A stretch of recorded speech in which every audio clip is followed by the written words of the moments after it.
Salut à tous et bienvenue dans cette nouvelle vidéo de l'agriculture en vidéo. Aujourd'hui j'ai reçu beaucoup de questions, donc on va faire une petite FAQ pour finir la saison. Allez, c'est parti. Première question, tu travailles dans la vidéo, mais du coup qu'est-ce que tu en retires pour le monde agricole?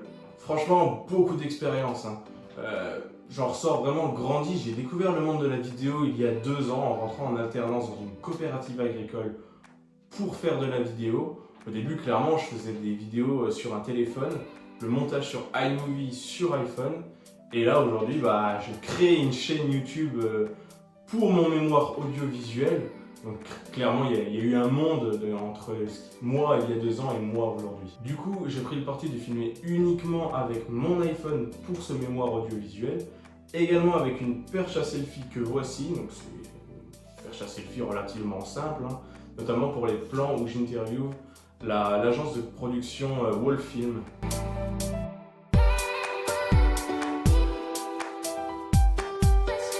Et puis voilà, du coup les vidéos elles fonctionnent, il n'y a aucun souci. Elles sont cool, elles sont animées et je reçois pas mal de réponses positives et de retours positifs sur ce que j'ai fait et ça clairement c'est top.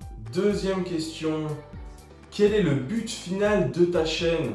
En fait, le but de l'agriculture en vidéo, donc de ma chaîne, des interviews que j'ai créées, des analyses de vidéos que j'ai faites, il est de montrer en fait au milieu agricole, donc les coopératives agricoles, les unions, les filiales de coopératives agricoles et même aux agriculteurs eux-mêmes qu'ils peuvent se lancer dans la vidéo.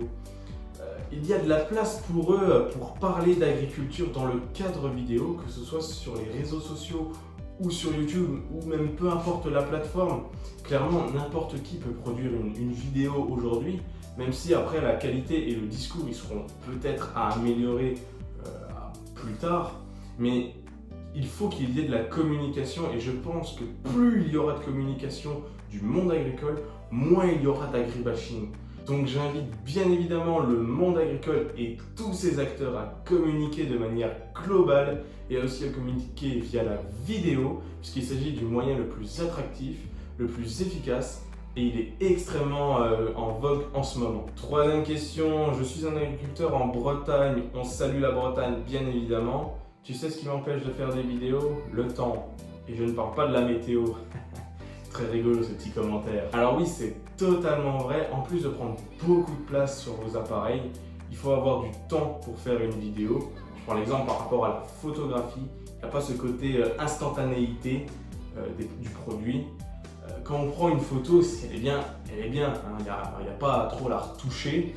Alors que si on fait une vidéo, sauf si vous faites un plan séquence, sauf si vous faites pas forcément beaucoup de montage ou que vous faites une vidéo en direct, ça va être long.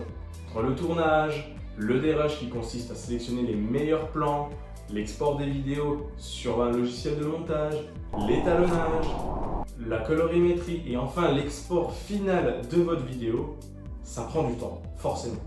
Après voilà, il est nécessaire de jauger si ça vaut le coup de prendre ce temps de tournage, de montage pour créer la vidéo que l'on souhaite ou non. Parfois c'est sûr, une belle photo accompagnée d'un petit texte bien sympa avec des emojis par exemple, il n'y a pas à dire, ça suffit, ça fait le taf, il n'y a aucun souci par rapport à une vidéo. Donc voilà, c'est à vous de décider en tant qu'acteur de la communication de votre exploitation ou de votre coopérative agricole s'il est important de prendre ce temps de communication pour en faire de la vidéo. Sachant que vous, les agriculteurs, vous avez très peu de temps et ça se voit, j'ai travaillé 2 ans dans une coopérative agricole et c'est fou le nombre d'heures que vous faites sur la semaine. Quatrième et dernière question, alors je veux me lancer dans la vidéo, c'est décidé. Par contre, je ne sais pas si je veux y aller seul ou me faire aider. Ça va dépendre en fait, ça va dépendre de ta stratégie de communication. Si tu penses qu'il est nécessaire de prendre quelqu'un pour ta communication, si tu n'as pas le temps par exemple en tant qu'agriculteur de sortir ton téléphone pour prendre une vidéo de toi en train de parler, clairement moi je te conseillerais de voir quelqu'un pour qu'il fasse ça. C'est pas forcément quelqu'un que tu vas payer, ça peut être n'importe qui d'autre. Sinon après tu peux te prendre toi en tant qu'un petit selfie et faire ta vidéo et te dire ce que tu as sur le cœur, dire ce que tu fais actuellement, même tout simplement. Si tu es dans la moisson, hop, tu sors ton téléphone, tu dis ah bah je moissonne les blés aujourd'hui, c'est bien, c'est pas bien, le niveau de protéines, etc., etc. Et ça va marcher forcément parce que bah, vous êtes beaucoup plus légitimes, vous les agriculteurs et les acteurs du monde agricole, plutôt que les médias ou plutôt que n'importe qui d'autre.